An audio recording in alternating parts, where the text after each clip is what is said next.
In this video, I'll show you how to build and deploy an MCP server to PyPI. This is my full developer workflow for building MCP servers with Python. My name's Alex and I'm an AI engineer, and I've been building MCP servers for fun recently, like a lot of people have been. I've got a random number generator server and a unit converter server, and both of these are live and you can download them and try them out today. But in this video, I'll literally be building and deploying a new one so that you can see the full process step by step. Here on Zazen Codes, I'm teaching AI engineering. So if you're interested in learning, then you can subscribe to my newsletter and I'll send an email once a week. There's a link to that newsletter in the video description. So before we get into the demonstration, I'm going to walk you through the whole workflow so you know what's coming, because this is going to take a little while and it's going to get very detailed, but I think there's a lot of value in seeing that. However, we should understand the full process. So here's what we're about to do. I'll start by chatting with a language model, and I'm going to tell it what I'm up to and get it to understand MCP and how to do that with Python. And I'm going to sort of have a discussion to figure out how I'm going to go about building this thing. Next, I'm going to create a folder to work in. And then we're going to work on this scope and really nail down the scope. So I'll take the output of the language model, whatever was there, put it into a plain text file and start working through that and getting this to the place I want it to be. Once we're there, I'm going to use an AI editor to actually run that prompt. So I'll copy that prompt from above that I worked on and I'll paste it in here. And I'm going to get Cursor in this video to demonstrate this, but Claude Code is a really good option, especially if you have a Claude Max plan. And next, we're going to work until we have a functioning MVP. And I'm going to show you this running locally. We're going to make sure we test this with the MCP Inspector, but also with Claude Desktop. And then we'll deploy this thing. So I'll deploy it to PyPI. And there's some GitHub actions that are going to help doing this. And we need to create a PyPI account. So this is something that's kind of more rare to see, I think, on YouTube. And lastly, we'll make sure we submit this to MCP marketplaces. So I have a few right here. You can make a note of those. And once you've built your MCP server, make sure you distribute it. Now, if you've already got a lot of value out of this video, please give me a like and consider subscribing to the channel. That helps me out a lot. So let's start by talking to GPT. This is step number 1, and I've already started this. And what I want to build is a free API MCP server, and it's going to make free APIs available to developers by, using my MCP tools. It's kind of a weird idea, but to really make this concrete for you, I found this Git repository called Public APIs, and it's just full of all of these free APIs that you can use. So let me try and pull these somehow into an MCP server and try and make that available for users in a nice way. So I start chatting with GPT, and I will not it output quite a lot. And so one thing I like to say is, okay, well, what would the simplest version look like? This is a Tim Ferriss quote I like, and it's like, what would it look like if it was easy? Anytime I'm feeling overwhelmed or something feels complicated, I ask myself this question of what it would look like if it were easy. And if it was easy, it turns out I would have a search servers function, and then I would have some sort of get servers detail function. And so that's what I'm going to do for my APIs. I'll implement one function, like a tool that we can do to find all of the, find the matching API for some request. Like I want an API that does kitten pictures. So let's get that. And then we'll get the server details. So once we find the right server, we have some ID, and then we'll pull more detailed information about that particular server. I might also want some resources in here, like a full list of all of my servers, potentially with a way of filtering this down. And that is something resources can do in MCP. So we're going to implement this. I'm going to start a new conversation, and you can do that with this command right here. So Shift Command O, and that'll get a new conversation if you want to do that with GPT. And I have a prompt ready, so I'm building a server, not a random number generator. This one is a free API MCP server, and I'm going to be very specific about the name at this point. So what I want to do is I want to call this, we have to come up with a name. I'm going to call it free API MCP. And I want to make sure this is available. So I'm going to go to PyPI, and I'm just going to search for this thing.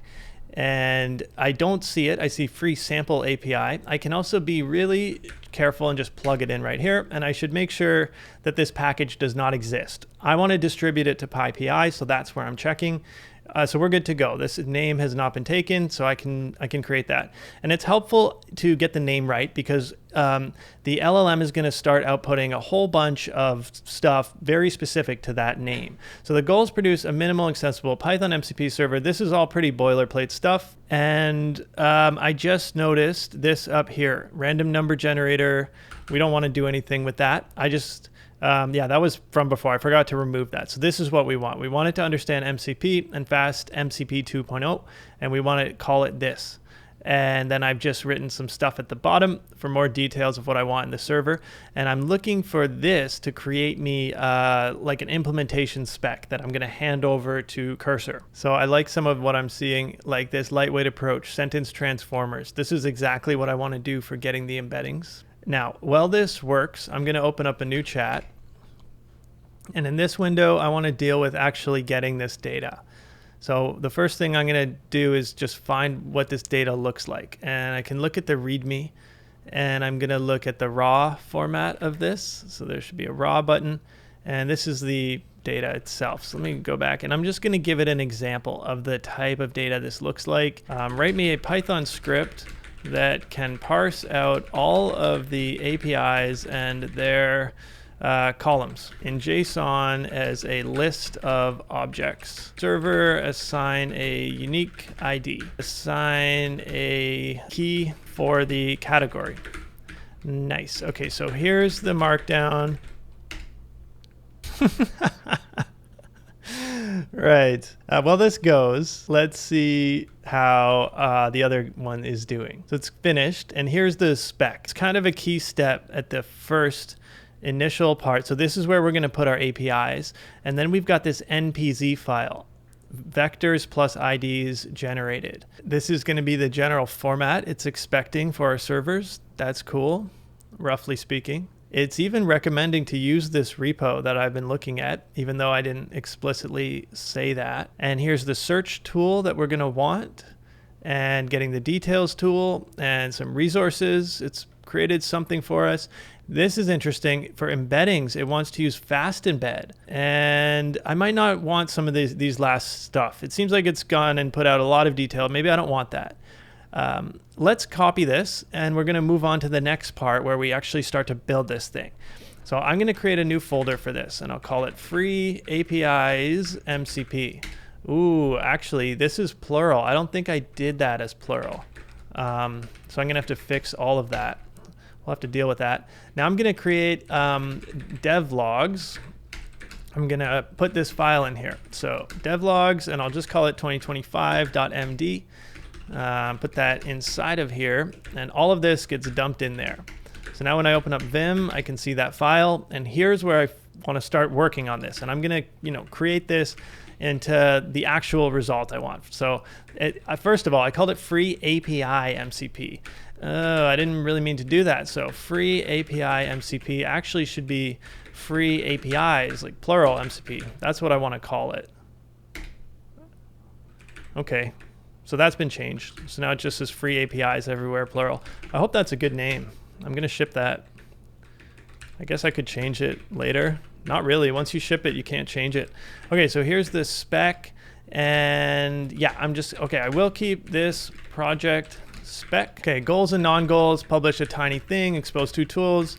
This is all great. Lightweight, yep, standard. I'm gonna HTTP, no. I'm gonna say work over standard input output. Next, our tech choices. Yeah, let's give these guys a shot. I like this folder structure, seems fine to me. Let's see what happens. And this one here is where I think this might not be exactly what we're looking for. And I want to make sure this is correct. So let me go back to our example where we were parsing this. So I created a script, and I'm going to see if it'll tell us the output, what we expect, like an example. Nice. Here we go. So this is the example we're actually going to get out. So I'm going to put this in here. Let me see how it compares. So this is what we're actually going to get. Of course, I'd love for it to look like this, but I'd have to curate a lot of stuff like adding tags, and we can do this type of thing later. But for now, this is going to be our scope. It'll look like this. And I don't think I need this in here. And this is our tool. Now, I've also got to stress that I'm going fast for the purposes of YouTube. Like I'd spend more time thinking about this, obviously, if I was really building this. But you guys don't really care about this server. You just kind of want to see the process. What is this? Get free API details and then a slug? I kind of wanted to do this for an ID, I thought. it's gonna give me, this is kind of weird. Let me make sure I've got this correct. So query, and it returns limit best matches, and this slug thing, it seems to be like we're gonna have a unique slug for a single API based on a slug. Okay, I think I gotta be careful here. I wanna base it on an ID. And so this slug right here is actually gonna become an ID, which is, that could be a string, that's fine, but where else do I say this? This should be an ID for record for ID. Okay, now we're getting pretty down into the nitty-gritty stuff. And this is why I didn't just paste this directly in, or at least one of the reasons. I don't think I want anything past the embeddings. I don't think I want any of this because I'm gonna assume that whatever coding model I use can pretty much figure out the rest of this. And this might be incorrect. It might be great, but it might be wrong. And so I'm gonna remove that. And this is the spec that I'm gonna go with, and we're gonna give this a shot. So I'm gonna copy that and open up a new pane here. So it was called Free APIs MCP, and I'll go into Cursor and paste this in. I have this little helper prompt. So I say wrap the plan in a helper prompt. Your job is to execute the plan below, fetch the URLs that I provided, and then I had this to-do list request, but Cursor now implements a to-do list by default, so I don't need to do that anymore. I'm going to paste this in, and then I'm going to add this primary reference web pages section. I'll just stick this in right here. And the web pages I'm in particular interested about we're going to be inside of this chat. If I go up to the very top, I had like MCP2, this one here, Go Fast MCP. This is definitely what I'm interested in making available. This is probably the most important thing. So I'll just paste this one right in. That's all I'm gonna do for this one. So let's send it off. Now, while this cooks up, I'm gonna pull our data. And I had a script that we output right here. Let me grab that and do some data stuff. I love this type of thing. I'm gonna make a directory called scripts, and we'll go into here and put this file in here. Fetch public APIs.py and put this in here. So if I just run this, let's see what happens. I'm also gonna open it up here. All of these are in the default Python standard library, so I don't need any of these. I also don't really want this line. I just want to use whatever Python I'm using to run it. And now I don't know where we're going to actually get our data in here. Oh, okay, it's looking for me to paste the text in standard in. That is pretty weird, but might work. Let's copy all of it and just dump it in here. And then I need to stop this from reading somehow. Maybe Control C. Nope. Okay, that's not ideal. Let's not do this and just require this. And I'll say if not args.input, and we'll, or you know, even better, I'll just make this required. Okay, now I need the input. So we're gonna put this in public APIs 2025-08.md. And I'll copy this, put it in here. Nice. Now I can run this. And I'll input this file. Okay, we've got a lot of data out. It looks like it's parsed a bunch of these, a whole bunch of these, and it just output it where? Into my terminal, because I didn't output it anywhere. Okay, so I want to output it into the same thing, public APIs, but .json now.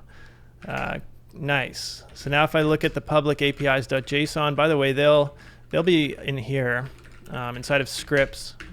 Nice. And maybe I want to put input and then output like this, and then I could copy the JSON into the output.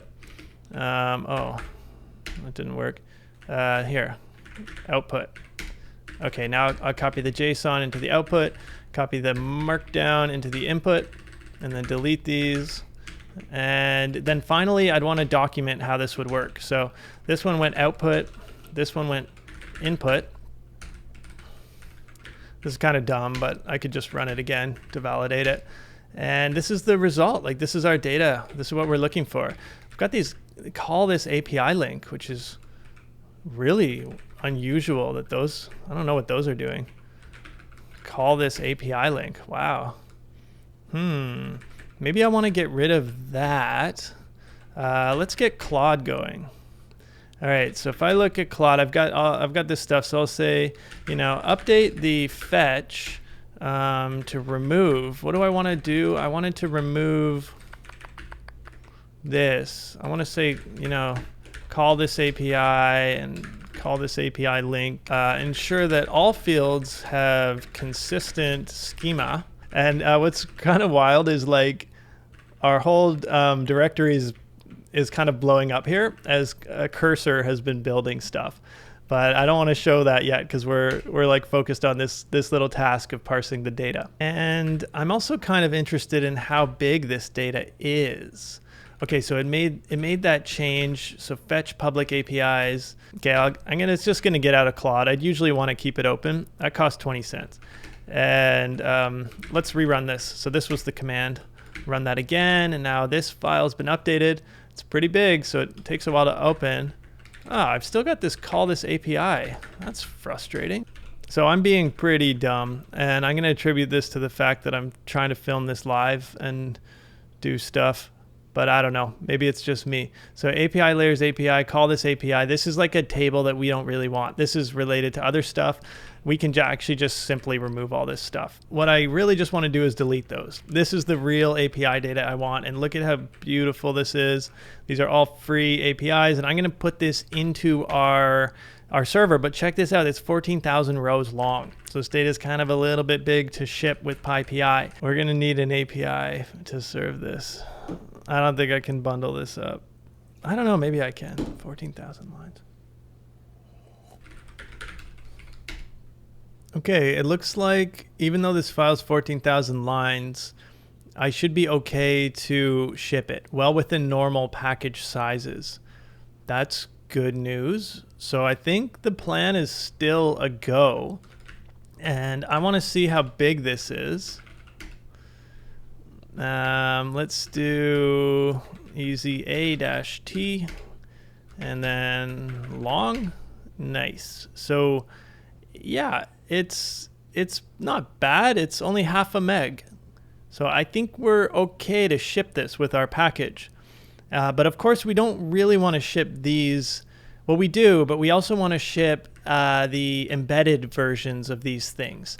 I want all the embedded descriptions so that we're able to properly do an embedding search. Hey guys, sorry to interrupt you, but it's a new day for me, so I figured I'd take a break and explain a few things about this application before we continue.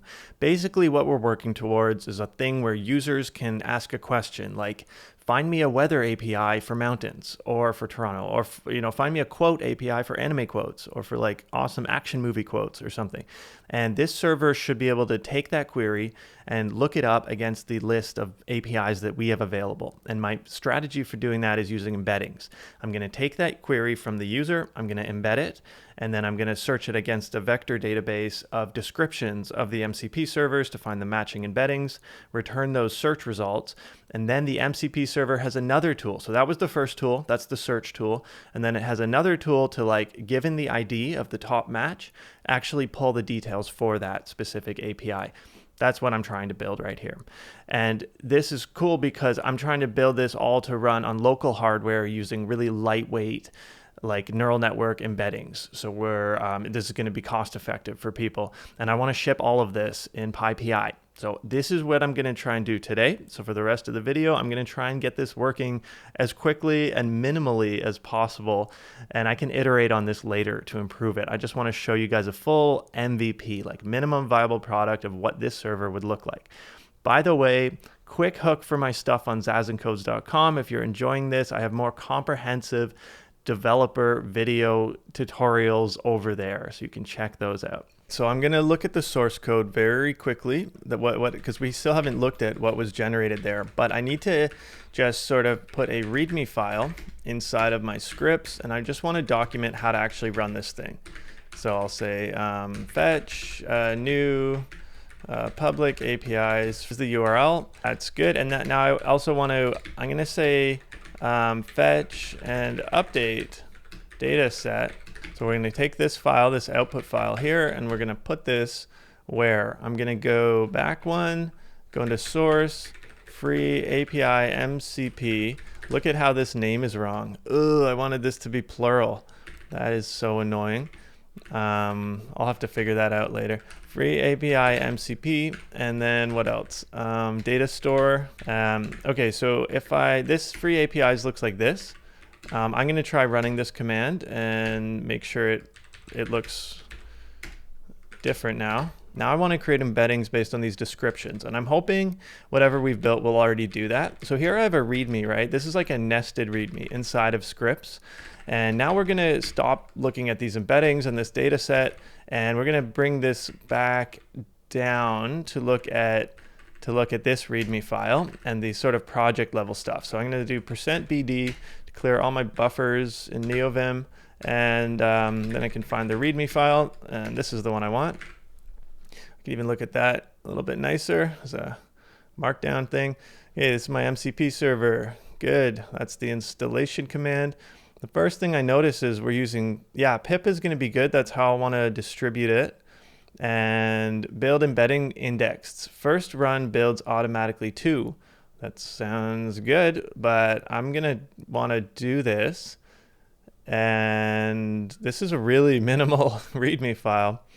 Okay, let's go over to cursor and just see what it did. So my prompt was really big. It was mostly this output from ChatGPT from our conversation, and we did get it to look at fast MCP in particular, and a bunch of stuff. So we created a whole bunch of files and some testing as well, and we started running this with a virtual environment. So it's not using UV, which is unfortunate because we're going to need to use UV for sure. A couple things I want to change right off the bat. The first thing is I want to make sure we're using UV for this. So I'm going to get it to do that. The second thing is it's called free API MCP. I want to plural this. So I'm going to make those two changes right away. Okay, so I'm changing the library name. Make this project runnable with UV. And here's an example. README. Okay, and for my example, I'm going to just go to my random number generator, grab the README, and stick that in here. So we can see, and you know what, this kind of also just has the general vibe that, so here's all the UV stuff. And other aspects. Make the README here more similar.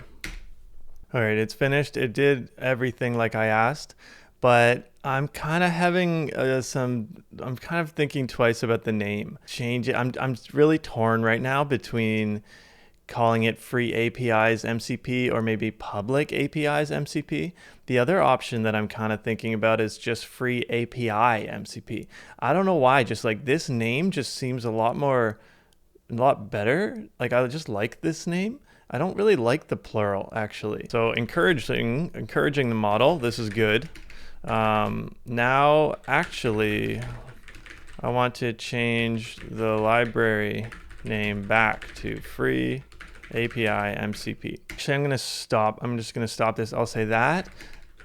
Yeah, don't be afraid to stop LLMs. At first I was for a long time, but I don't really mind it. The input's relatively cheap compared to the output. So if it's going the wrong way, I'll just stop it and try it again. You change the name of the MCP server itself to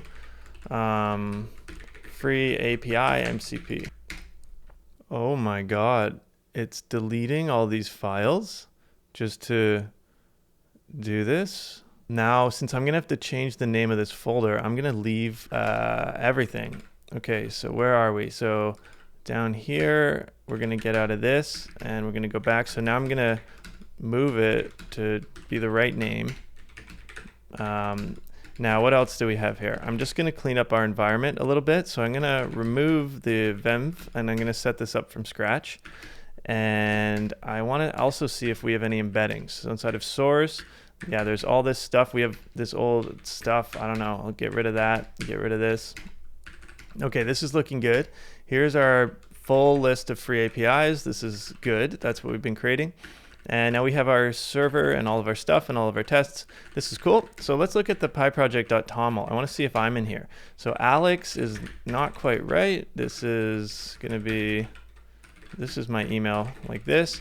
The license is fine. This is good. The description is not good. Catalog of public APIs with embedding based search. Now search embeddings we don't really want. This is all about APIs. And we'll say public and free as well. API and then APIs, let's do that plural. This is fine. Fast MCP doesn't make sense. It's MCP Model Context Protocol. That's good. These look fine. So this is the embedding library, and this is what we're going to get to now, this fast embed stuff. What's strange is we have sentence transformers as an optional dependency for embeddings. I don't really get that. We might want to remove that. And there's this data package, freeapis.json, which we're explicitly including, which is interesting. See how that ends up working. The license sometimes has emails and names in it, so I want to check that, but I don't see anything like that. So the license looks fine to me. Now looking at the README, essential catalog, I don't know, I don't like this language. Done. Features, yep. Okay, resources, cool. We're gonna see how that works. And here's the setup, some setup instructions. And so this is the usage.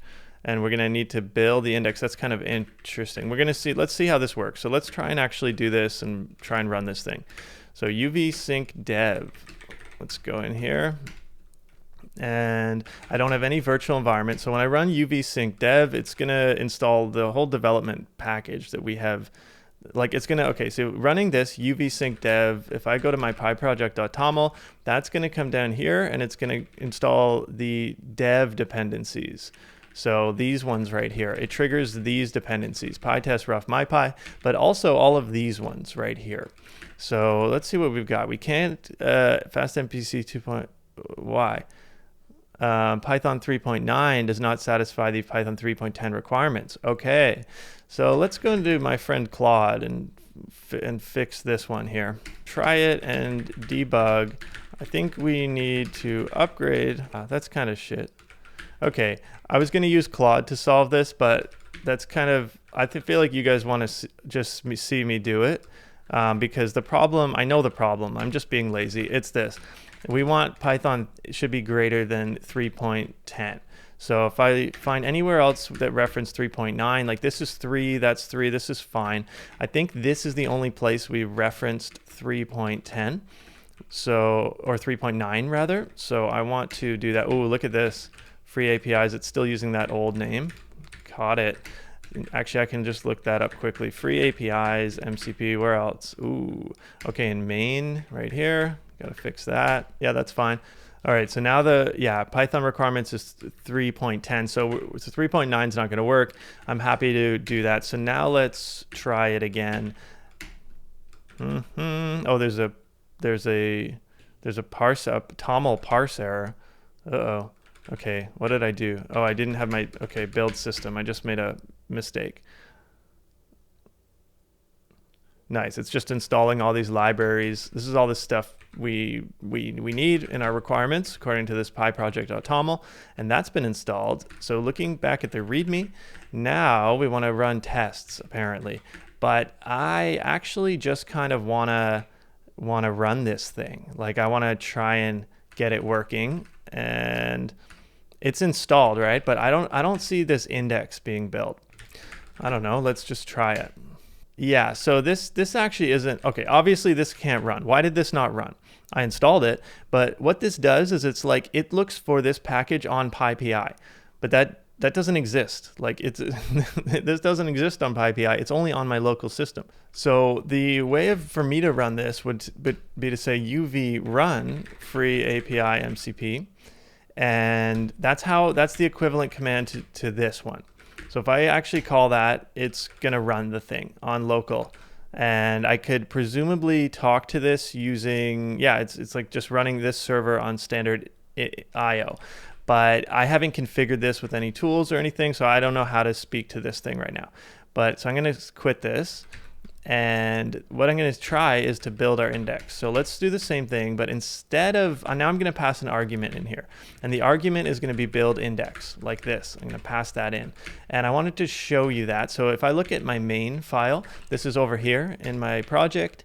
And this is like the thing, this main function right here is what gets called when we run this server. This is what's getting called. And that is a function of how our PyProject.toml works. So when I run this uv run free API MCP, it's not this project section isn't actually, this is for PyPI. We want to come down here and look at this. So where we're like project.scripts, free API MCP. So this, we're defining a script that's going to run when we run this uv run free API MCP. It runs this script. And so look where it's looking, free API MCP. So it looks in this folder right here. And then it looks at main, which is this main file, and then the main function. So now I'm going to open this main file. We're going to leave this, and this is getting run. This main right here, this function gets run, and this takes in some arguments like argument parser. So I can do an argument called run, or I can do an argument called build index. And so we're like, if we're doing run, or if it's none. And by the way, it was none before. Like I just had it like this. So there was no argument. I could also do run like this, and this is going to trigger that command. Let me demonstrate that for you. There it is. Same thing. Okay, closing that down. And yeah, Python closed. Okay, now I'll clear this, and we're going to try the build index one. So instead of run, I'm going to say build index. See if this works. I want to see how quickly this runs too, because this is going to index. That's great. That was super fast. Let's look at the result. Now it'll be some kind of binary object, so we won't really be able to see it. But it's this one, index.npz. I doubt we're going to be able to read this. Okay, so this is some like binary optimized, like we're unable to see this. I don't know what npz. I've never worked with these free embeddings, but I'm more interested in the size of this file. What I'm saying is this free APIs right here, we took all the descriptions and we embedded them and put them in this index.npz. And I want to see the size of this thing. So this was 2.4 megabytes, so it's pretty big, unfortunately. The actual free APIs themselves are really small, 0.5 meg, but this one's like 5 times as big, the embeddings. I wonder if I can shrink the file size. Maybe I can optimize that in a future release, but this should be still well within the limitations of like being okay for PyPI to ship. I am curious how this would work. Look at this. So sentence transformers they're kind of like including this code in here. Yeah, I don't like that it's a fallback. That's kind of annoying. It's just extra code. I will get rid of that. Okay, this is what we're doing with fast embed. So we're running this stuff here. Yeah, we can try and shrink this down a little bit. I want to see if this is going to work though. I don't want to mess with this right now. Here's where we're writing the file. This is our model. It's this BGE small. Let's actually have a look at this one here. Okay, it has a lot of downloads, 3.7 million downloads last month. That's reassuring. I like that it's small, so it's going to be lightweight. It only supports English, it looks like. I'm looking for the dimension right here. This is our model. This is what we're currently using. It embeds our things as 384 numbers, which in this case, because yeah, anyway, that's good. Like it's better than this, at least it's smaller than it could be. We could probably try and crunch it down more. We could definitely do that. But anyway, for now, let's be cool. Like we're fine with the size. And I kind of want to just test this out. So now we're going to inspect this thing, and I'm going to go back to my a reference server, which is random number generator 1, and just look at the README and inspector. So I have this whole testing with MCP Inspector area. By the way, the license is the same. I'm just going to grab, yeah, all of this stuff is good for my current server. So let me come over here, go to the README, and I'm just going to add all this stuff in here. This is how we can test things with the MCP Inspector. And okay, let's give this a shot. So I've already installed it on my system, but if you didn't do that, let's just do it in this window. I'll come down and make sure that's installed. This should be fine. Now I'm going to run this. So a local development server with the inspector, and I'm doing UV run free API MCP. So I need to be inside of this project right here. I need to have UV set up. So I've done my UV sync dev, and now I can run this. And this is the MCP Inspector. So now we're going to work inside of here. But we might see some stuff in the terminal, so I'll just kind of keep that open in the bottom left. We're using standard input output as transport. The command is UV, and the argument is run free API MCP. Let's give it a shot. This is the logging of MCP, like free MCP, fast MCP, starting to the fast MCP cloud. It's emulating the logs we saw in the terminal. And let's see if we have our resources. So I have this list APIs. And if I run that, what are we getting? We get all of the APIs are one giant text block of JSON. That's crazy, but that works, I guess.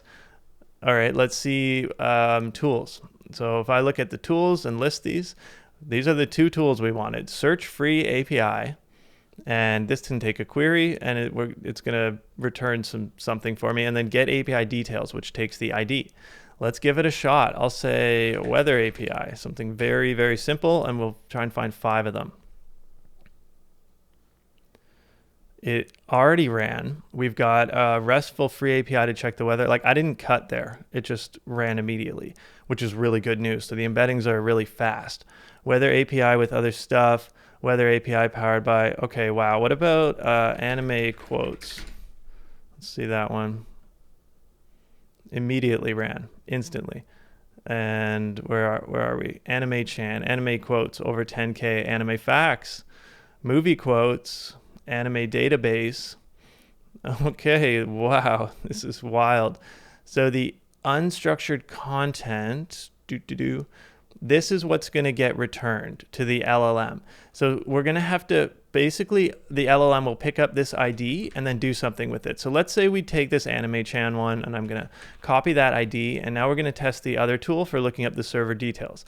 So we'll get details. I'm going to paste this in and run this tool, and it immediately fetched that. So this is the various metadata. Whatever we had for that API is getting fetched.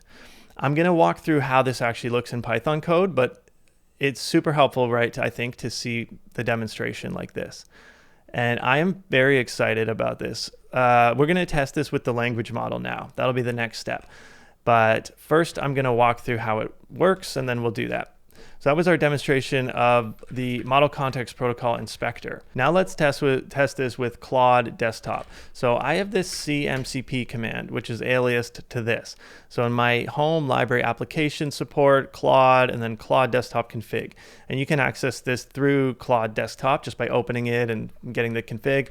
But for me, this is cool because I can just type CMCP and open up my Claude configuration, right, like this. So I want to add this as a new MCP server. So the command for this is going to be UV. It's running locally on my computer, but there is one interesting thing, and that is that won't work for me. I need to use something like this. For me, on my system, I need to use the full path to UV, which is sad, but that's how it works for me right now, at least. And I'm going to call this dev because this is, this is a development server that I'm going to test. And these are just other random MCP servers that I have. Don't worry about these API keys. These things are just local to me, so no risk there. That's been saved. Okay, free API dev server disconnected. What's going on with this? It failed. Free API MCP UV. Yes, I used UV, and it should be UVX. So when we call UV, it's more. This is like more general, and UVX is like a specific command that we're going to run. And this is from the documentation, from the UV docs. Running UVX rough is exactly equivalent to UV tool run rough. That's the shorthand we want to do when we're defining MCP servers and configurations. Okay, so now that that's set, I'll close that, and we'll restart Claude. Now it did not give me an error, and I have this somewhere, free API dev, and it's got these two tools. Find me a free API for food data. It's calling my tool. It passed in food nutrition recipe ingredient data. That was pretty fast. Here's all the results. We have all of the matching databases. Now it's fetching the details for all of them. So it's going to give me options. The top one is Open Food Facts. This is the link. They're describing the authentication, the description. So they kind of like parsed all the data that it got back from here, right? Because it's getting the API link, the name. That is remarkable, because now what I want to do is I might say like, okay, let's go with this one. Write a simple Python script to fetch some data.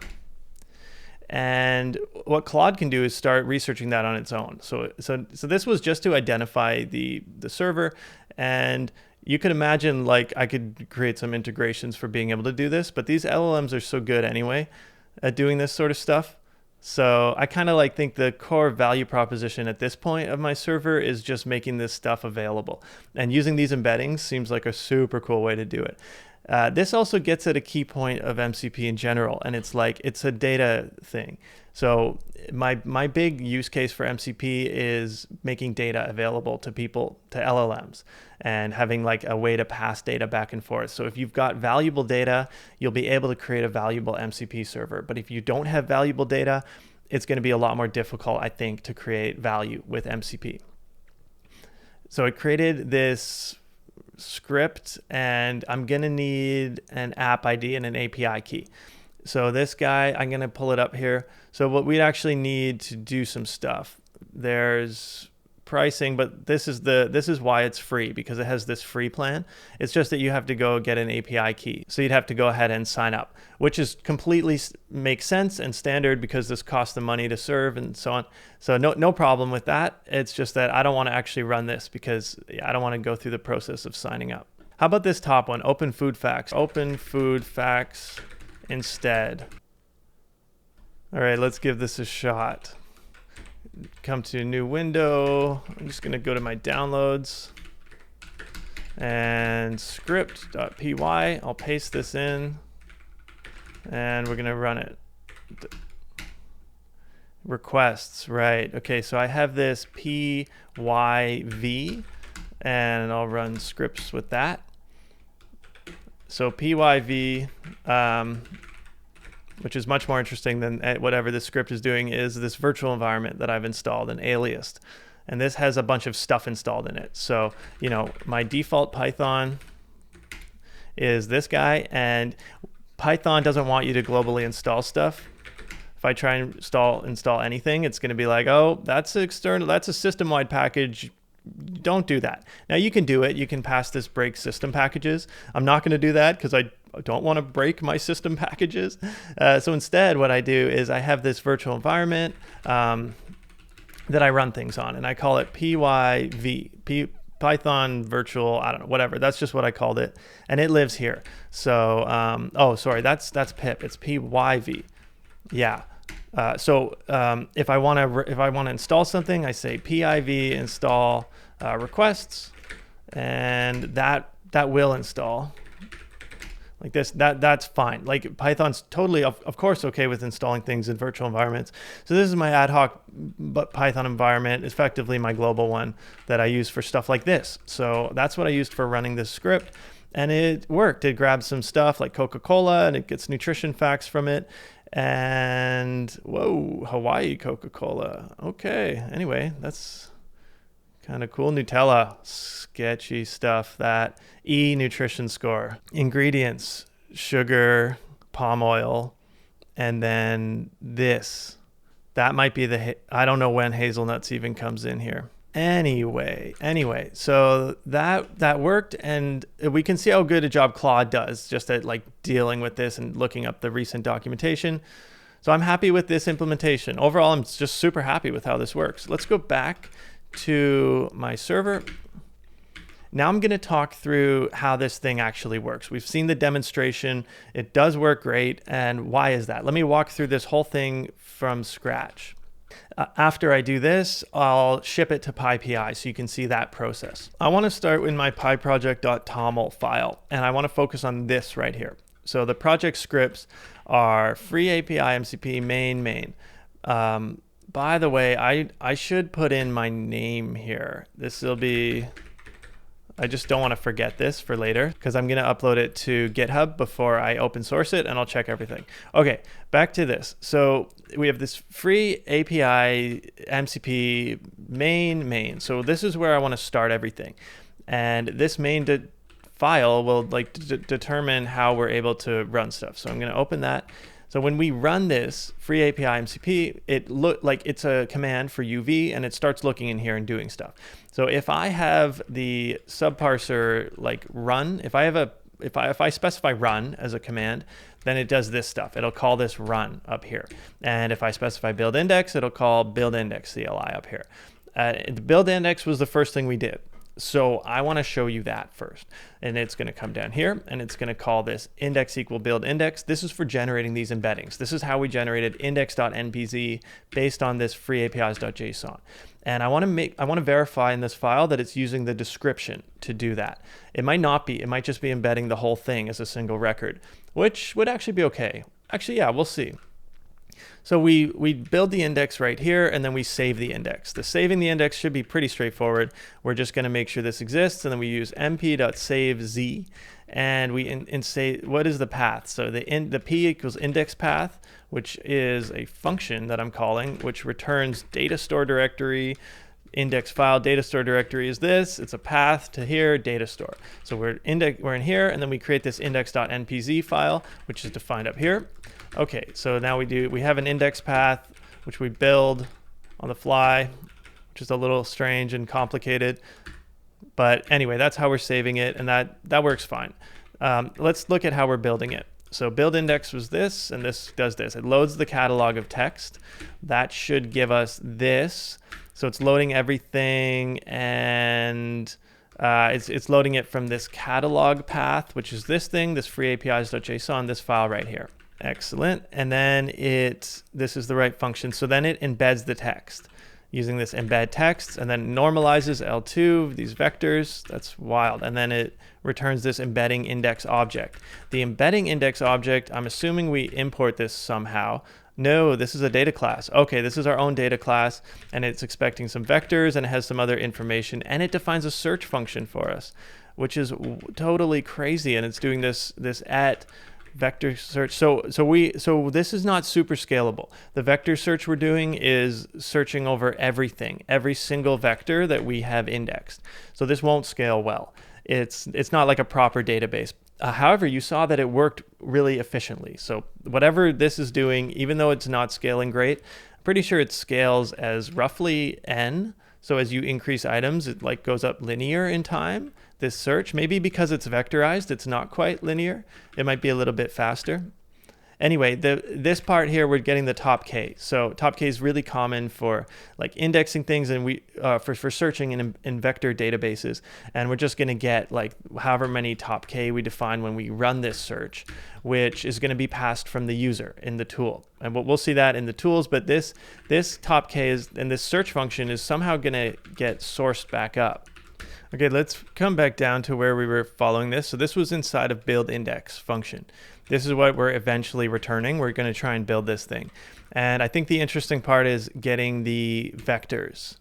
But yeah, because the IDs are just going to come from load catalog texts, which we're just kind of, how do we create these IDs? We're grabbing them right here from the item.id. So the IDs, like the actual IDs for each of these are coming right from the data itself. They're like, these are going to be the unique IDs for all of our data. This is going to be important because this is the text right here are we say item.api-description. This is key. This is the thing that we're embedding.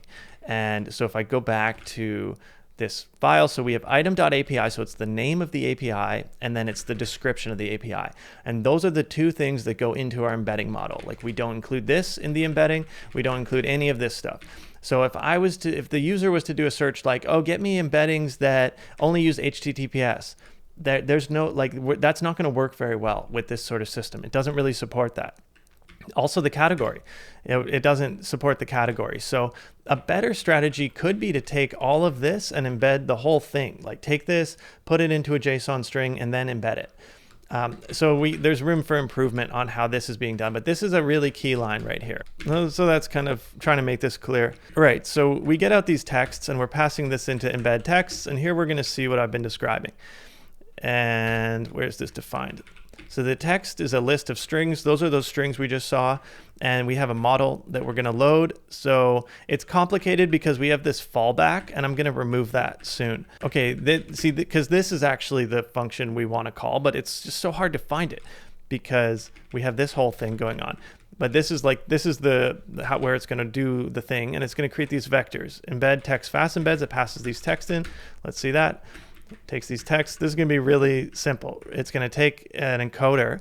This is going to define an encoder from our model, and then it's going to run the encoder to embed all of the texts. And then it's going to make sure that that's a NumPy array, and with this data type, this float 32. And so this thing right here will be imported at the very top, and we import it from fast embed right here. And that's how our embeddings work. This will also do embeddings on the fly for us. And I'm going to show that once we start looking at our tools, and we'll probably want to hop back to this file. But for now, let's go back to main, and we're going to look at this run command. This is going to be interesting to more people because this is actually the fast MCP part. This is the part that an MCP server will need. So I'm going to go into server, and where we have run down here, this is the function at the very bottom that's being called. We're going to create our server, and then we're running it over standard input output. The create server function is like this. We instantialize fast MCP. I give it my name. We register tools. We register resources. And these are just functions. We're going to see these in a minute. And then I'm actually running the server on standard input output. This is really weird. So this is AI generated code, and I'm just reading this for the first time, and it's super bizarre. Like, we instantiate our MCP server like this, and then inside of this guy right here, we get an attribute. So this thing has an attribute called run stdio, or at least we're looking for if it has that attribute, and if it does, we'll call that. So this is going to return a callable. But this code is pretty janky. I'm going to want to clean this up. And what I would want to do is reference the documentation. So do you see in the docs how we're just saying mcp.run very simply? And I would just want to know what the default runtime is. And I'm almost positive that it's going to be standard input output. Yeah, so this lets us run the server using the default stdio transport, which is the standard way to serve MCP server to a client, which means I just need to call mcp.run, which means this whole thing right here, I can just say mcp.run like that. And honestly, I don't even want to do like any of this stuff. I'd much rather just put all this down here, say mcp.run, and call it a day. Then I can clean up all of this stuff. Like, how that looks so much simpler and cleaner to me. That's really all this file was trying to do. I'll have to test this to make sure it still works. And I can do that really easily. UV run free API MCP. Cannot import create server. Oh, wait, what? Looks like I'm using this in some tests. Okay, well, I guess I don't want to lose that functionality, so I will keep the create server intact. We'll go back, and this part I just don't want. And so after we get it, I can just simply run it. Then that allows me to continue exposing this create server. Okay, now continue talking through this. This just like runs our MCP server like this, but these things, register tools and register resources, that's the next thing to follow. So tools are up here, they're imported from tools, and so let's have a look at those. And these are going to be the bulk of the functionality of the application. So these are our two tools, and we're imported, like we bring in fast MCP here, which was somewhere else, and then we're using it. And we're using this decorator tool to define these functions as being tools. So we're defining these tools inside of a function, which is a little weird, but it's like a registry pattern where we can import this right here and call these. And this is super clean. So even though this kind of looks a bit gnarly, it is clean. And what we can do then is if we really wanted, we could have a folder like this for tools. And inside of that, like this. So if I put a new folder, then I could put individual tools and define them in here, and then I could import them into this one and then just simply call them here. So that's a way I could keep this clean if I wanted to.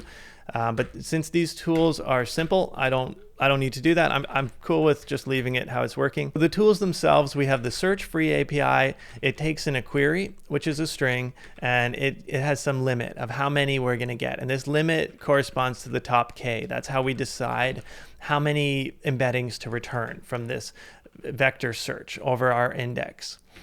And the index, do you see this idx.search? I gotta just, oh man, I got to show you this, because embeddings, when we look inside of embeddings, let's look at this file up, and I showed you this one, this data class, and it has this search function.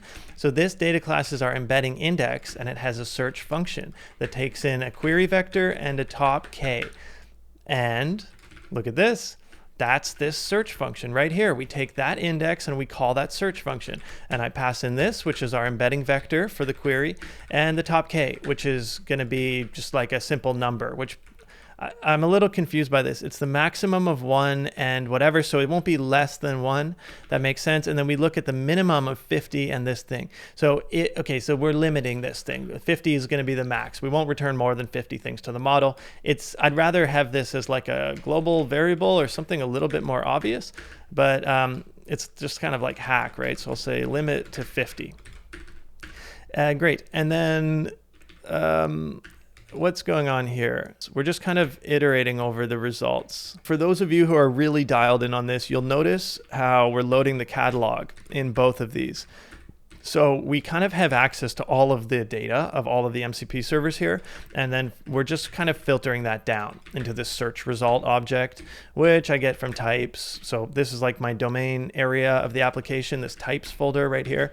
So like the search result is a subset of the full API item. We have the ID and whatever, but we have the name, the score, and the snippet. And up here we have a lot more information, all of the data that we're like storing about the APIs. And the idea here, coming back to tools, is that we're only going to return a subset of the data from this call, the search call. But then when we actually decide, okay, like I want to use this one, let's get more information about this specific server, that's when we can get more details and we can pull that. That's kind of the pattern here. Is it perfect? I don't know, but it's okay. So I just formatted this, I saved it with my little change here. And that's a good call out that's going to bring us into the final part of the video for actually distributing this, which I'm pretty keen to do. But all I did was save the file. Like it looked like this, and when I save it, I have linting and formatting set up in my NeoVim. So it automatically applied some formatting when I made that save. But all of these files might be benefiting from that. Like if I look at my embeddings file, let's say I had just some random change here and save that, we didn't see any formatting, but maybe I can show you that. Let's go to resources. Oh, by the way, we didn't show the resources. Here's how you'd register those with MCP. So we have the same register resources. We're calling it right here, and we pass in our MCP server, and then there's an MCP.resource decorator. And here's where we define the name. And so I'm calling it free API/APIs. And down here, I have free API/API/ID. And this one will let us pull the exact, catalog data for a given ID. It can take in a parameter. This one doesn't take in any parameters. If we call this, it'll just go ahead and list the entire catalog. It'll return the whole thing. And I have some like logic for doing that, so it's kind of like does that in a cleaner kind of way than just a pure JSON string. I kind of do this like API item abstraction deal. Again, I didn't do this. This is stuff that Cursor came up with. But the API item is going to be in our tools. If I go to GD, I can look at the definition, GD, and that's what it does. So it parses each item as something like this. For our resources, now I am still stuck up on the name of this thing, like free API. Let's ship this to PyPI, and super excited for this part of the video. However, I've decided to change the name again.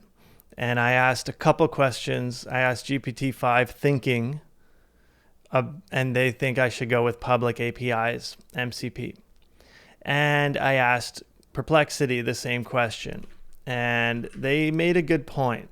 They're like, Well, free APIs is kind of good for marketing appeal. That's what I was thinking. That's what I was going for. But it is a little bit misleading because a lot of these APIs have free tiers, but they're not like completely free, or they might be gated to some degree with API credentials. They want me to go with public APIs MCP, developer friendly, sustainable, future proof. Yeah, so I'm gonna do this one. I'm going to switch it to public APIs MCP. And that mirrors the GitHub repo, which I'm not associated at all with this. I'm just using their data, which should be fine because it's an MIT license. So I think I'm good to go on doing that. But absolutely shout out these guys for compiling this. And this will be maintained too. Like, it's pretty active, right? This is, if a developer makes a free API, this is where they're going to come and they're going to want to add it to this list. So for me as a maintainer of this MCP server, I'm going to want a tight integration with this specific library. But, you know, these guys called it public APIs. So it's kind of like they probably thought this through a little bit as well. So I'm going to change my name, which means I got to do a whole revamp of this code. And my favorite tool for doing this stuff is Claude Code. So I'd rather use that than Cursor. So I'm going to do this with Claude Code, and I'll demonstrate that for you. You're working on an MCP server. Make sure you update these two files. So I've been really verbose about this. Change it from free API MCP to public APIs MCP, and also change the library. And then do some stuff like when you're writing the descriptions, you should keep free in there for SEO purposes. Here we're just moving all of our code. And this is something Claude is really good at that I might not trust Cursor to do as well. And I noticed I don't love the free APIs.json. I'd rather just call it index like that. And I'm just going to have to make sure I update everywhere else in the code. And I know pyproject.toml references this, so I'm going to call this index.json. And while I'm at it, I had this thought, oh yeah, I want to actually move this entire project. So I'm going to do that. I'll move free API MCP into public API. You don't have to do this, but I like having my folder names consistent. Close that out. And so now if I come back into Vim and if my Py project, check out at the bottom how I have this package data. So I want to figure out how to do this. It's like, should I also include this index.npz? Let's run that. It does want to do it.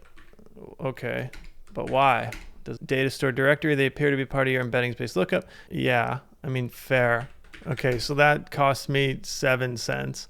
Let's see how much this question cost me. The purpose of this part of the pyproject.toml. These are non-Python files your code needs at runtime.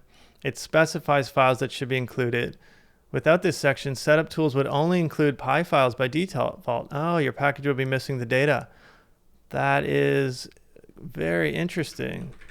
And that answer cost me 4 cents. Now I just asked Claude, I want to rename the tools. So instead of search, it was called search free API. I want to call it search public APIs. And another thing I've done here is I've added a little, I'm going to call it search for free public APIs that match the query. And the reason why this is important is I'll pull up the fast API docs. So this function doc string is used as a tool description. This will help LLMs be able to identify this tool and understand when to call it. So the combination of the name, this search public APIs, and this, so I have free APIs in here. That should help. That should help, LLMs be able to use this. Get detailed about a free public. Yeah, that's fine. I'm cool with that. Okay, last big change I want to make is I want to strip out all mentions of this sentence transformers.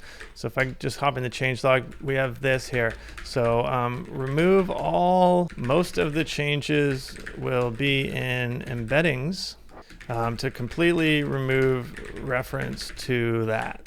So those changes have been made, and my embeddings should be greatly simplified now. This looks a lot cleaner. We shouldn't have any reference to sentence transformers. It'll just be in my dev logs, and I got some UV lock stuff because it's still installed. I gotta remove that. So I'm gonna reinstall this and just quickly test that this runs. By the way, freaky, I have not uploaded this to GitHub, which is crazy. I should have definitely done that. Okay, anyway, that's pretty wild that I didn't do that yet. Kind of feel like an idiot. Like when you're using any of these tools, like you got to use version control. Okay, I don't even have a virtual environment here. So I want to test this, just make sure this works. Then I should upload this to GitHub, but whatever. I'll do that later, and when I upload it to PyPI, we'll show that as a whole process. But what I want to do is just kind of make sure that this is still gonna work. To say UV sync dev, and I can run it with the Model Context Protocol Inspector, like this. All right, it's connected. I can see my resources. I got this list APIs, list tools, search public APIs. Let's look for an API for frog data. We'll have that. And Pokemon API is what I'm gonna get. Oh, that's kind of wild. Okay, what about movies? I'm sure we can do one about movies.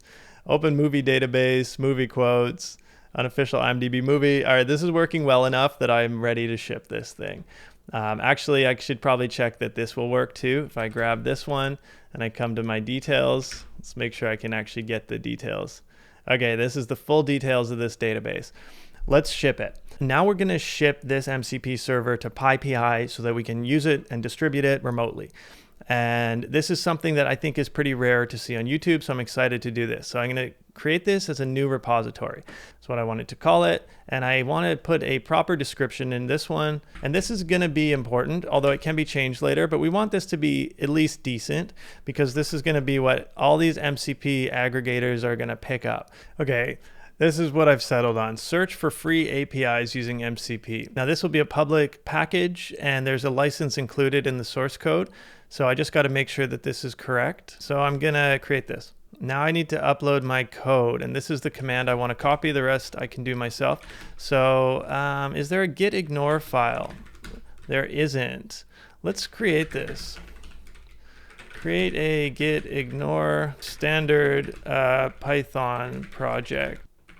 Nice, that's done. That cost me 13 cents. Okay, so now if I git add everything, git init first, then I could say git add everything. And now I just want to look at what that would do. If I actually did add everything, I would include this stuff, which I don't want to do, the scripts input output. I don't want to put that on the internet.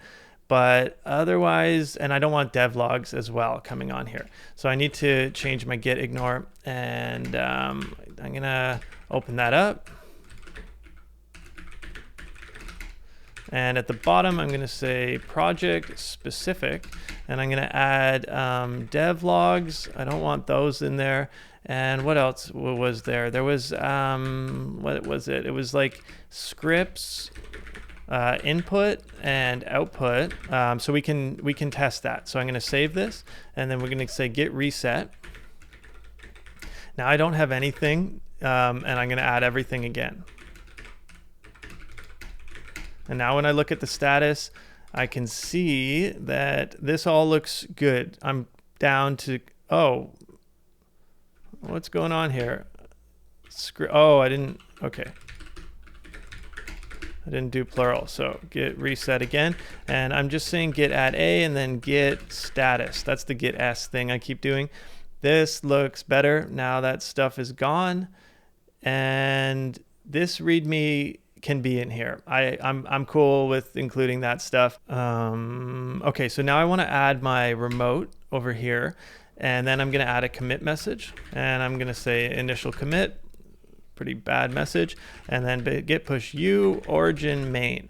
And now all this stuff that I have is going to get pushed to main branch. So over in GitHub, if I look at this, this is my source code. This has all been uploaded to the internet, and this is what I'm going to open source right here. Now this is public on GitHub, but it's not on, I want to put this on PyPI. So I'm going to show you how to go through that process right now. I'm going to start with setting up the PyPI side. So you're going to need an account. Great. So this is me, and I can see my projects, and I have a couple ones here. So I'm going to create a new one. I'll go to publishing, and I'm going to scroll down. And here's where I add a new project, this section right here. So I'll start with my project name in GitHub, and I'm the owner, and the repository name is this. And now I'm going to need to create a workflow file and an environment name. So I will use PyPI as my environment name, and you'll see where that's referenced. And this file here, I'm going to call it deploy.yml, like this. Now, before I add this, I want to make sure my project is actually set up to work this way. And I'm going to go back here, and we're going to need to add a GitHub workflow to do this deployment. For me, I have this available on GitHub random number MCP. This is one that I have working, and it has this GitHub workflow right here and this publish command right like this. And so I'm going to copy this over. And you'll see some stuff in here. There should be something called PyPI. This is the environment that I want to use to upload this to PyPI. I'm just going to have to update this, and this is going to run when I run release. So actually, this is called publish.yml. So I'm going to come back here and call it publish.yml. And I'm going to copy this over and then update my settings. So because I have this cloned locally, like you could just, in fact, okay, let me just copy this raw file, because this is how you would want to do it. You'd want to come here, grab this file, and then go back to your source code, and you're going to create a directory. It's going to be called, let's see where this was, GitHub workflows, and this is -p, and we're going to put in this content right here. Okay, now back up in my source code, I should be able to see this. .github publish, and we can work on it up here. So anywhere where we have random number, we don't want that anymore. Where else do we talk about random numbers? Okay, now this is where our project is going to exist. Once we create it, it's going to have this name. So this has to match. And here, this important is necessary for trusted publishing, all right? And this is going to happen when we do a release. So I'm going to illustrate how to do a release. So I got to make sure that we don't reference random number anywhere else. And so we should have public APIs MCP. That's the name of our project. So that's where we're referencing twice in here, right here, for PyTest, to make sure we have good PyTest coverage. Which brings me to a point that I missed earlier. This test here is going to fail unless I run all of these things ahead of time. These run rough check, run rough lint, and all this stuff. I'm going to have to actually run this in my project. So let me do that now. And we'll start with, so this UV sync dev, I've already done that. I can even illustrate that by doing it again. It's all good to go. Now let me run through these commands and make sure all of these are going to pass. Let's do the run rough. And check it out, failed to spawn rough. Like this didn't even work. So of course this is not gonna run. Okay, this is a little funky, but I gotta go down to, I need to add an area called dependency groups, apparently, down here, which is kind of weird. I think I don't want optional dependencies. I don't even know, I think I mislabeled that. I think I want it like this, dependency groups. Now when I run UV sync, now it actually did install rough. So now I should be able to run this. Great. So it didn't work, and I want to run fix, and it found 4 errors, and it fixed 4 things. So if I look at, I like to use lazy git, and if I look in there, I can see some of these things it probably fixed. Like here, it looks like it cleaned up some of the imports that we weren't using. It removed them. And here it removed list as well. So basically just cleaned up some imports. This is stuff that I changed myself, so that's not something rough did. And this was what was changed when we run UV sync again after changing my pyproject.toml. After I added dependency groups, it changed how the UV lock looks. That's good. Okay, next step, let's go back to our GitHub workflow, which was called publish. So it's not showing up because it's a hidden file, which is annoying. But anyway, so this is where it is. And okay, now I want to do the rough formatting. That's 6 files would be formatted, 6 files already formatted. That's fine.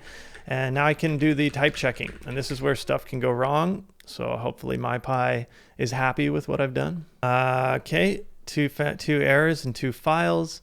What I want to do is fix these. Argument 1 path has incompatible type transversal expected string path like string. Okay, I'm going to fix this with Claude. Getting error. I'm going to paste this command in. And then lastly, we will want to run our tests like this. What's it doing? That's a little weird. Okay, whatever works. This is cool. So Claude is automatically going to run this command to see if it works. Success, no issues found. Excellent, excellent, excellent. Now I'll run UV run PyTest, but again, I'm going to keep that context going, come back and go back in here. And now I'll try, not that one, it was this one. Let's try that out. Okay, well, seems to be a problem. Let's go back to that Claude and just try this. Oh, okay, so this was not installed. The test passed without coverage. If you need coverage reporting, you'll need to install PyTest. Okay, add this to the Py, then test again. This looks good. Seems like we're in business. So now if I run this, this should work fine. Excellent. Okay, so everything in here I'm expecting now to pass, which is excellent news. We will also want to make sure that this UV build works and that we can actually build our package. All right, that's been done, but it doesn't matter. Like, I just built some stuff, so now we have this stuff that we could distribute. However, I don't actually want to distribute this from my own machine. I'm going to use the GitHub workflow to do all of these releases. That way I could release from anywhere, including my phone or something, and it'll publish to PyPI using a release on GitHub. And now I'll demonstrate how that works, but first I need to commit these changes. And one thing I've been doing, which I talk about in a video that I made just specifically about Claude tips, is I can get Claude to commit these for me. And I have this git simple commit command. So I'm going to run that and we'll see what it's doing. So it's going to stage and commit the changes using bash tools. I'm going to say, yeah, just do it, whatever you want. So it's added all this stuff and it said update project dependencies and source files. And now it committed that and it's done. So it just kind of like wrote a commit for me, and it does this in kind of a lazy way, but I'm iterating on this and I created a command just to do this. Point is, if I get rid of that, so I keep sticking Claude into new tabs here in Tmux, just kind of crazy. Just so I can keep those contexts open. So if I say git status, I want to see that all of these are good to go. I can push this over to GitHub, and now that'll appear over here. So if I go back to my repository, I should see some of these changes, update project dependencies, whatever. And I'm ready to open source this thing. So now what I want to do is I've got everything set up, and do you see how it's pending a run right here? GitHub actions have been automatically detected and they're going to run. And it didn't work. I got an X. So I need to deal with this. Before I do anything on PyPI, I need to make sure that these are going to run properly. And it didn't work. All right, it didn't work on anything. Let's see why. 6 files would be reformatted. 6 files already reformatted. Oh, the UV run rough check actually didn't work. Let me see. All tests passed. That was the check. Oh, the format. Let's see. Okay, can I fix these? To pass fix, use -- fix. Failed to run. Okay. Let's see. 12 files already formatted. Oh, okay. So somehow I managed to format these with one of those with one of those commands. Let's see what just happened. Yeah, so it just ran some formatting. Basically, my stuff wasn't formatted. I had to do that. Let's add everything. I'm going to stage everything and say format files for rough format check. Push that. Now, I just pushed this. So if I come over to my GitHub actions, this one failed, but now we should see a new one that just got picked up, and it's this. And it should at least pass that part. I'm not sure if it will completely work, but I want to see all of these going green before I release this thing. And then I'll show you how I'm going to do that. Excellent. It worked on Python 3.10, which I expected it should work everywhere. And now it's running this final test installation test. Green flag. We're good to go. Now look at this. It didn't run publish. This job was skipped. This is only going to be run when I do a deployment. And before I do that, so I'm going to do the deployment over here. I'm going to come down and say create a new release, and that will trigger that. However, I want to finish this setup. So I just want to make sure all of this information is correct. That better match my name exactly. This thing better match the project name, and I want the PyPI project to be identical to the repository name. Not required, but ideally that's how it's working. That works. Publish.yml, this better match my GitHub workflow file. So I'm just like searching, finding, making sure all these strings match. And then the environment name is PyPI. That's important inside of this file. That's referenced down here. That's the environment where I'm going to publish to. And I'm going to click add. Ooh, it's always exciting. Okay, so this is here. It's project pending. It's waiting for me to actually do something before it gets picked up. There's no source code in here. It's just pending. So I can do that now with my setup by creating a release. So I'm going to go back here. I'm going to create my release like this. And now I need to give it a title and a tag. So the tag, I'm going to type v0.1.0. And I'm going to say create new tag on publish. And here I'm going to call it v0.1.0 as well. And this should match my changelog. So let's come up and look at my changelog. So it's v0.1.0. It should also match my version here in the pyproject.toml. And I think those are the only two places where I'll see that.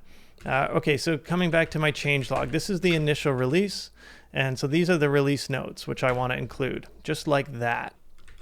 And I could also include the version header in here like that. So if I preview this, this is going to be the release. This is the first release of my thing. And I guess I just want to make sure these are correct. It would be kind of embarrassing to screw up the very first release and get the tool names wrong. And this is the tool name, search public APIs. And I also have this get public API details, get public API details. And I have this stuff. This can all change later. This is just the first version of my software, and this is what I'm going to release. So scrolling down, I'm going to click publish release right here. And this has been published. And now when I go back to my actions, we should see something happening. So it's triggered a new action for this test and publish. If I look at this one, we're going to see a job get run here that will publish it. This publish job, once all these have run and the test installation is run, it's actually going to publish it. And then we'll see this get picked up on PyPI. And I can complete this video finally by testing this thing with Claude code using my remote repository. Here it is. It's got my little upload bar. It's uploading this source code to PyPI. Amazing. It generated HTML. It's sending that there. So it would have converted my index file to HTML for PyPI. And this is done. It's been published. So let's see how quickly this will get picked up. Okay, it's already added this project here. And if I go to my projects and I click view on this new one, this is it. This is all the code that we just created. It's online. It's on PyPI, which means I can access that just using this string now in Claude code. And I want to demonstrate that. And this is going to be the final awesome part of the video. See, Claude MCP. And just to remind you, all I'm doing is opening this Claude configuration file. That's what happens when I run this. Now I'm going to install this as a standalone. It's going to be the only MCP server that I have in here. And if I come over, I'm going to find the instructions. And this is how I'm being instructed to install it. Let's make sure that works. I'll save this and let's open up Claude. It's already open, so I'm going to remove it. Try this again. Oh, right. So for me, I just need to install it. I need to use the full path to UVX. So that's the one change. So now this should work. No errors yet. And here it is. It's public APIs right here. Let's give it a shot. And this is using the actual Cloud PyPI distributed version. This is how you guys can try out and install this exact server that we just built. You can just plug this into your own system. I'm looking for astronomical data from free API. Here we go. Space, astronomy. Got the answers back super fast.